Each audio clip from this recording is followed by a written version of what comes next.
Bueno, esta semana los libros más vendidos han sido, en primer lugar, de Muñoz Molina, Volver a dónde, en editorial Seis Barral.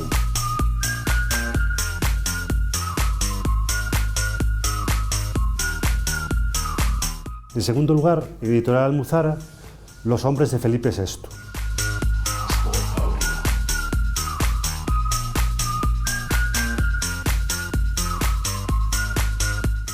Y por último, Axel, de Luis García Rey, que ha sido uno de los libros más vendidos de esta semana.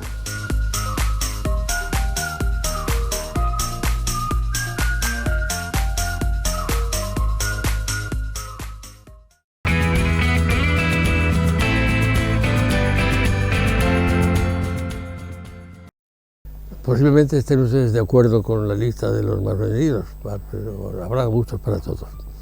Y gusto para todos es el placer de recibir a un amigo que ha venido en numerosas ocasiones y cada vez para mí es más interesante descubrir su talento, su cultura y su forma de ver la vida y de colaborar con nosotros.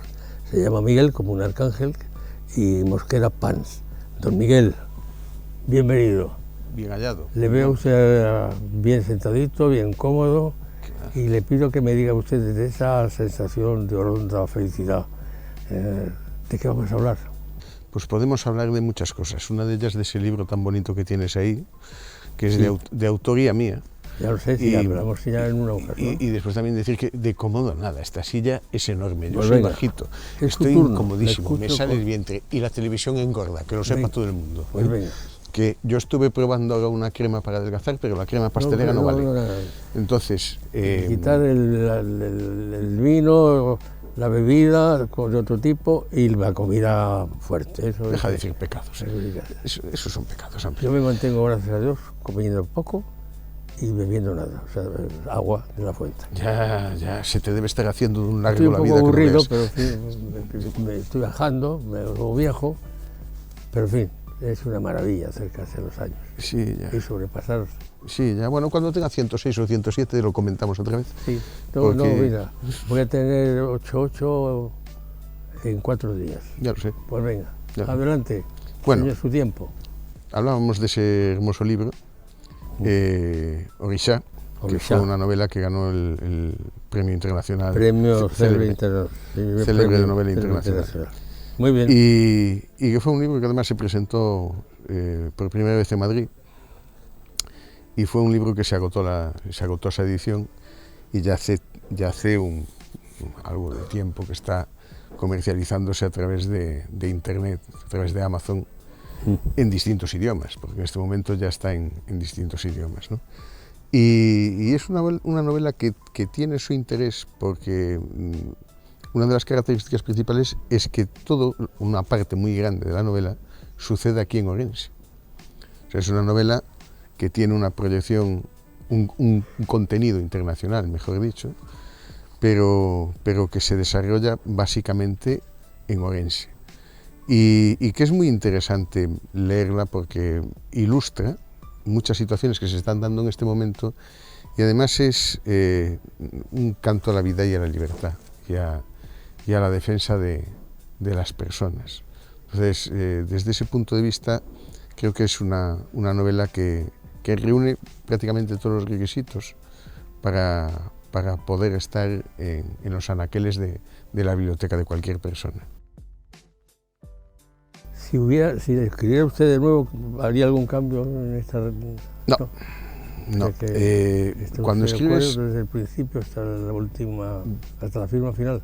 Mira, cuando escribes una obra, y que conste que últimamente estoy viendo muchas otras cosas que en fin, que no dejan algo que desear, ¿no? Pero cuando escribes una obra, yo por lo menos, lo primero que hago es documentar esa obra. Es decir, tú tienes una idea fundamental y dices, bueno, pues yo quiero escribir sobre el tema X, ¿no? Y antes de empezar a escribir, lo que haces es documentar. Es decir, si tú quieres escribir una obra de ciencia ficción, por mucho que sea de ciencia ficción, tienes que buscar información acerca de aerodinámica, de aeronáutica, de toda una serie de cosas para que sea creíble. Porque por muy ficción que sea, dentro de la ficción hay una realidad atroz. Y de hecho, sabes que la realidad generalmente supera la ficción. Entonces, lo primero que tienes que hacer es documentar. Y una vez que has documentado, lo que tienes que hacer es diagramar. Conste que lo de documentar es leer muchos libros, es leer muchos ensayos, es leer materia muy diversa e incluso entrevistarse con personas. O sea, no es simplemente decir, me voy a poner a hacerlo, no. Eso es lo primero. Y cuando quieres hacerlo, perdóname, quiero decir, el tema de escribir una nueva novela, un nuevo libro, normalmente lo haces porque ha ocurrido un suceso que te ha motivado a ese tema, aprovecharlo, desarrollarlo, porque lo piensas una noche, te tomas un vasito de vino o un vasito de agua y te viene una inspiración determinada. ¿Cómo eliges tú tu nueva obra, cada una de tus nuevas obras? A ver, lo de las musas está muy bien. Lo de las musas está muy bien, pero no funciona. Perdóname. Lo de las musas está muy bien, pero no funciona. No funciona. O sea, a ver, puede pasársete por la cabeza en un momento determinado una idea. Por mi cabeza normalmente pasan 400 ideas por hora. Entonces, muchas las dejo, o sea, las dejo ir. Pero hay alguna que en un momento determinado, una idea que se reúne con toda una serie de acontecimientos, lo que Carl Jung llamaba sincronicidad. Y cuando se da esa sincronicidad dices, para un momento, esta idea es buena, esta idea hay que desarrollarla, esta idea puede ayudar a muchas personas. Es decir, porque esa es la primera idea que yo tengo. O sea, mi primera idea siempre es que tengo que hacer cosas que mejoren la vida de otras personas y que involucren a muchas personas. Es decir, es algo que es fundamental, porque si no, no tiene mucho sentido hacer toda una serie de cosas. Entonces, cuando he hecho todo eso, cuando me he planteado una idea, la documento, y una vez que la he documentado, lo que hago es diagramar la obra, es decir, cómo tiene que estructurarse esa obra, cómo tiene qué personajes tiene que tener, cómo tienen que ser esos personajes. Pero esos personajes, que yo huyo mucho bastante de las definiciones físicas, pero cualquiera que lea una obra mía, generalmente, cuando me refiero a una obra, me refiero a una novela. Cuando leo una novela, se encuentra con que, por lo general, no hay rasgos físicos que definan a ninguno de los personajes.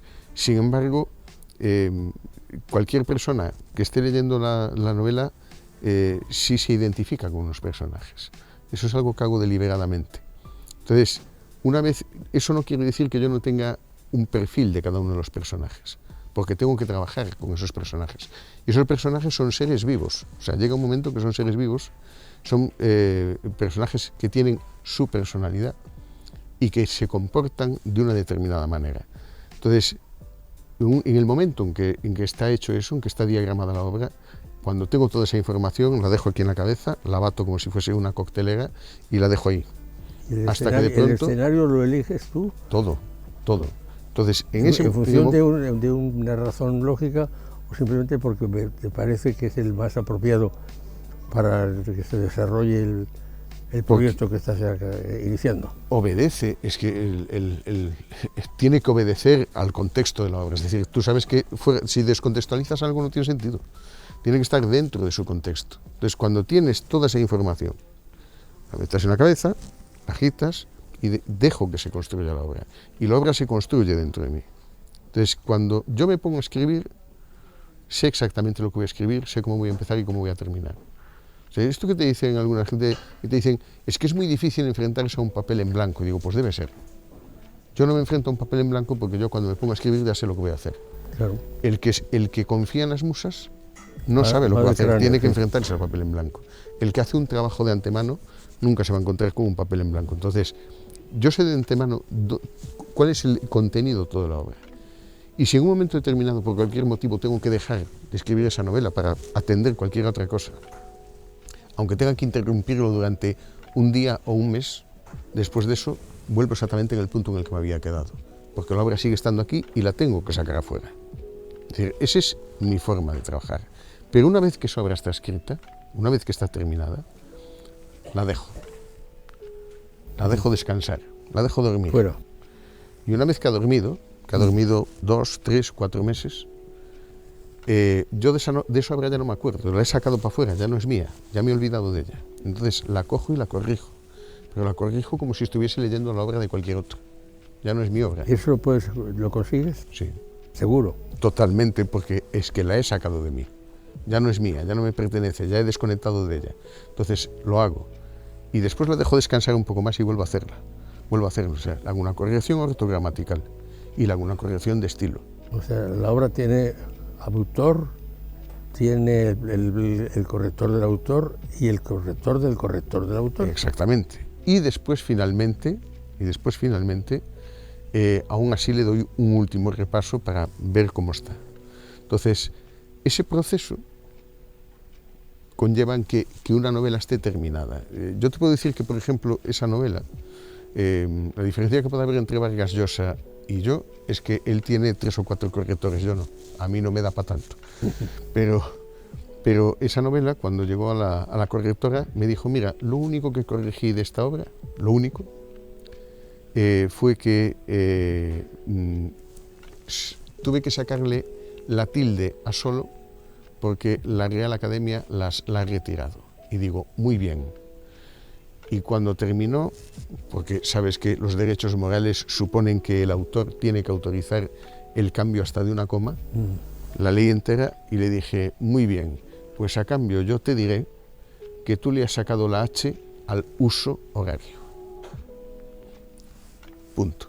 La obra estaba perfecta, terminada perfecta, y está ahí perfecta, terminada. Entonces, yo tengo una tendencia a hacer así. Tú sabes que yo a veces edito, publico publico a otros autores, porque evidentemente como autor eres consciente de que hay otros autores que también deben publicar y otros que merece la pena publicar.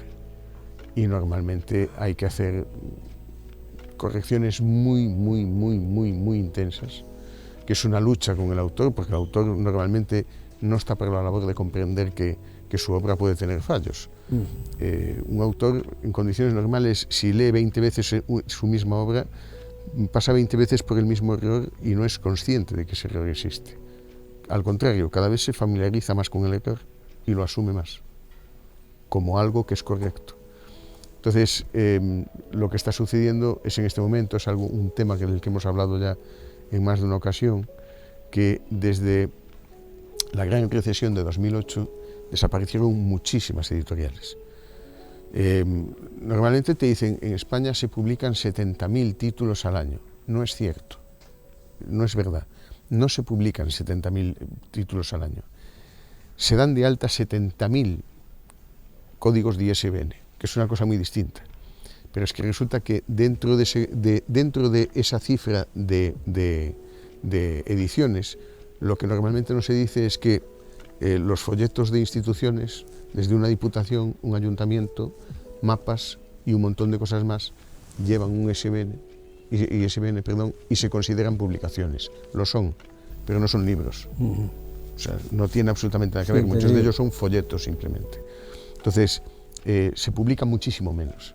Y desde la gran recesión de 2008, menos todavía, porque había muchas editoriales que hay los dos grandes monstruos. Por un lado están los grandes grupos editoriales, que son monstruos que se devoran a sí mismos, porque van incorporando nuevas editoriales. Primero miran cómo funcionan y si son susceptibles de ser competidores, los intentan absorber como sea, y después tienen un ménage, no a trois, sino un ménage a 100 metido dentro del grupo, que uno no sabe lo que hace el otro, en celdas, y que incluso compiten entre ellos. Y después están las editoriales independientes. Pero muchas de esas editoriales independientes han vivido durante mucho tiempo de subvenciones. Y el subvencionismo, por fortuna, se acabó. Porque la actividad privada no puede basarse en subvenciones. Sí es cierto que las administraciones deben crear las condiciones idóneas para que la actividad privada evolucione, ¿vale? Que se genere empresa. Pero entendiendo que la riqueza de la empresa no es el dinero. Las empresas no son ubres que se puedan estar ordeñando siempre, como piensa la ministra de Trabajo en este momento y alguno de sus amigos. No es cierto. La riqueza de las empresas es crear empleo. Esa es la riqueza, no es otra. O sea, las empresas, si las empiezas a ordeñar, se quedan en nada. Desaparecen y se van. O sea, es que es así de sencillo y nada más. Entonces, ¿qué es lo que sucede realmente? Que a partir de 2008, un montón de editoriales desaparecen porque termina el subvencionismo también. Entonces, desde ese mismo momento, lo que empezó a surgir como Setas, fueron editoriales de pago. Y hay un montón de autores que antes de dedicarse a pagar porque les publiquen, deberían preguntarse por qué no les publican. Hacer autocrítica. Incluso en lugar de gastarse el dinero en una edición, en que una editorial, que yo no considero editorial sino impresora, pero en lugar de gastarse el dinero en que una editorial les publique, deberían gastarse el dinero en una asesoría literaria, ¿vale? En que un crítico literario les leyese la obra y determinase qué es lo que está leyendo y qué es lo que ha escrito. Y posiblemente, si lo corrigiese, encontraría editoriales que sí lo publicarían. Pero el problema es que, es lo que te digo, es decir, los autores son renuentes a la crítica y son renuentes a que se haga ningún tipo de cambio. Y la consecuencia es que en este momento, en España, por ejemplo, hay una cantidad tal de editoriales de pago que casi es difícil encontrar las que no. Y como hay un montón de gente que está dispuesta a pagar una edición en lugar de pagar un informe literario, pues proliferan y cada vez más. Y eso es uno de los grandes hándicaps con los que se encuentran en este momento autores que antes publicaban en editoriales independientes y que ahora, una vez que van desapareciendo esas editoriales, pues dejan de funcionar. Bueno, pues es poco halagüeño el panorama, ¿no? O es mejor la concentración en pocos. No, tiene que haber diversidad. Mira, yo, además esto es algo que digo no solamente en relación a la edición, sino en relación prácticamente a todo, y es que hay de sobra para todos. La desgracia del mundo es que hay de sobra para todos, es decir, tú sabes que en este momento en el Cuerno de África hay un montón de gente muriéndose de hambre, pero es que hay cereales de sobra. Es decir, es que es vergonzoso pensar que haya diariamente están muriendo un montón de personas por falta de alimentos cuando hay alimentos de sobra en el mundo. Y esto es extensivo a todo, es decir, hay de sobra para todos.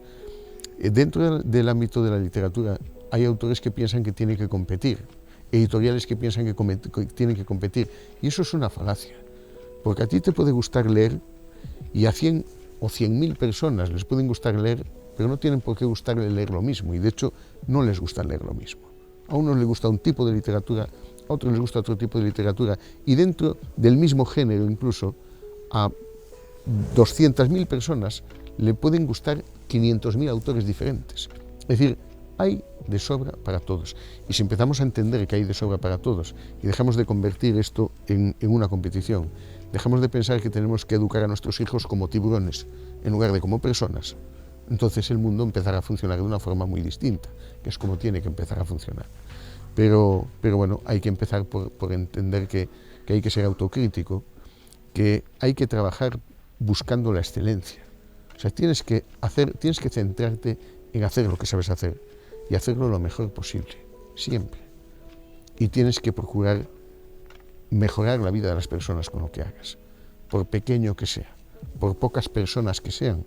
Tienes que esforzarte en hacer que lo que tú haces mejore la vida de los demás, de algún modo. Pues realmente no voy a decir que me sorprendas porque te imaginaba así, pero me confirmas la idea que tenía de ti y no me he equivocado. O sea que muchas gracias por pensar así y muchas gracias por trabajar así, por escribir así. Y concretamente en estos momentos, ¿en qué fase que me has explicado estás? Normalmente en varias. Tú sabes que yo siempre estoy haciendo muchas cosas. Sí.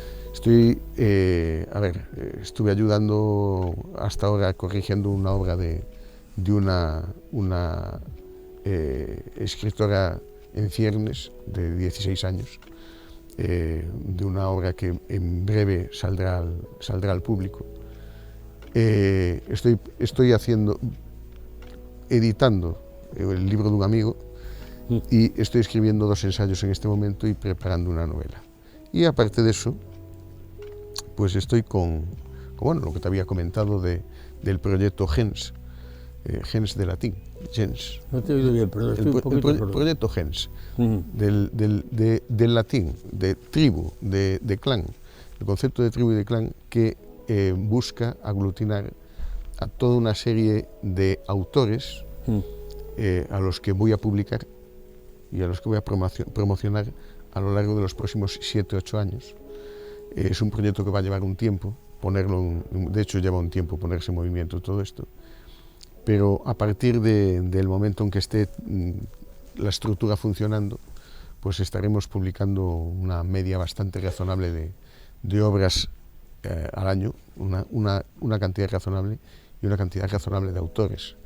Estamos valorando, barajándolas más o menos unos entre 200 y 400 autores, que te puede parecer mucho, pero que cuando hablamos, por ejemplo, de poetas en lengua castellana, y hablamos de España, de América Latina, sabes que no son tantos, esas son habas contadas por países, no es una cantidad muy grande de autores, pero con los que vamos a estar constantemente trabajando a lo largo de los próximos 7-8 años para promocionarlos y para ubicarlos, ¿no?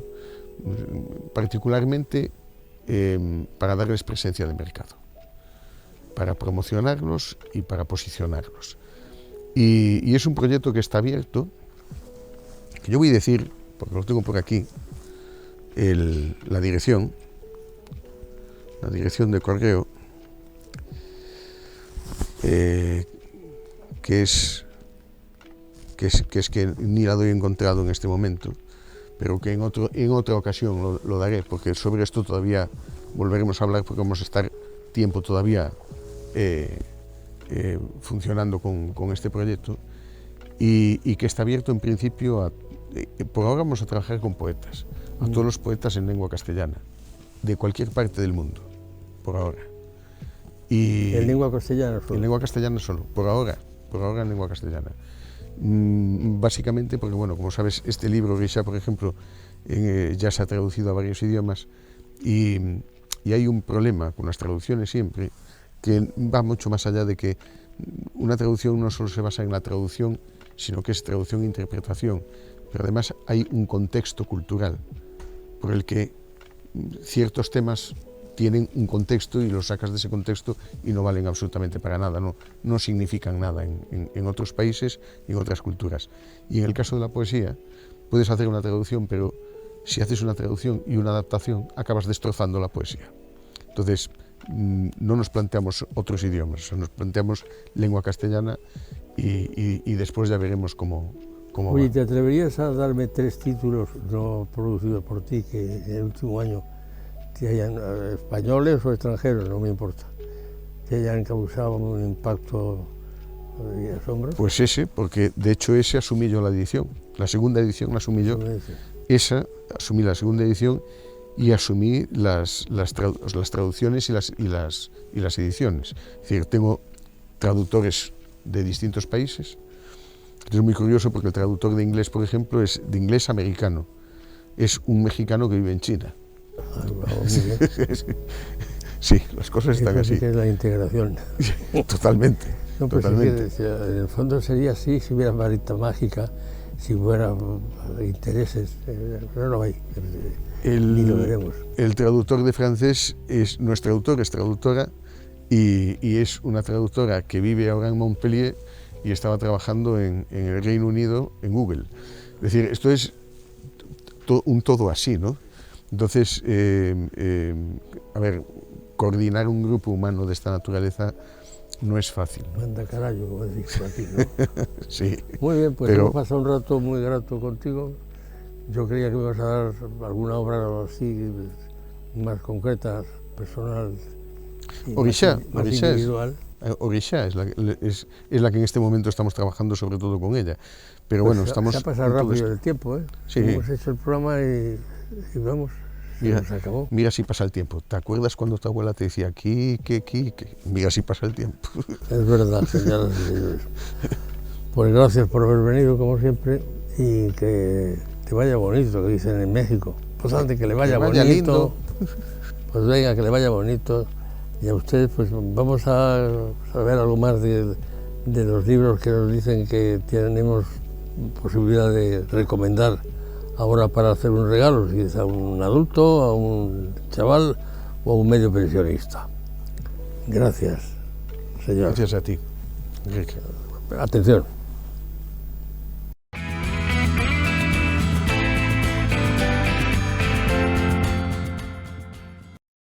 Bueno, pues esta semana las novedades han sido, en primer lugar, de Fernando Aramburu, Hijos de la Fábula. Dos jóvenes exaltados se marchan al sur de Francia para convertirse en militantes de ETA. Esperan instrucciones en una granja de pollos, acogidos por una pareja francesa.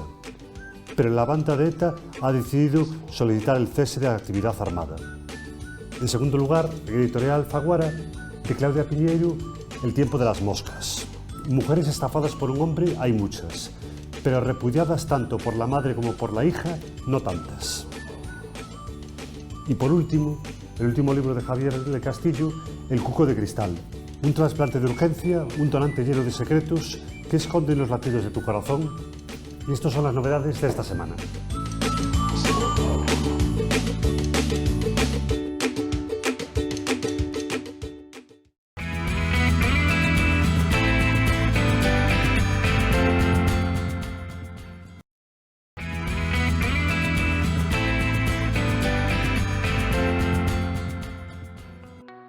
Bueno, esta semana vamos a recomendar una novela que nos acaba de llegar, que es La comadrona de Berlín, una novela histórica con misterio y romance en el Berlín de la década de 1920.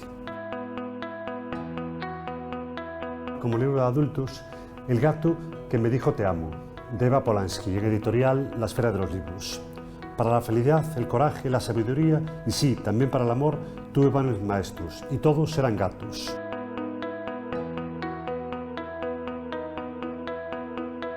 Para niños de 7 a 11 años, este librito que es Sé tú mismo. ¿Por qué ser como eres?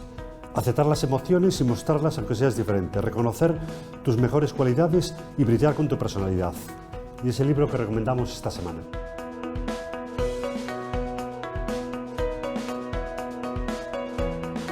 Bueno, y como libro infantil vamos a recomendar un libro muy gracioso que es Detectives extraescolares, editorial Destino. ¿Eres un buen detective? Observa los dibujos, sigue las pistas e investiga el caso. Forma parte de los detectives extraescolares y resuelve el misterio.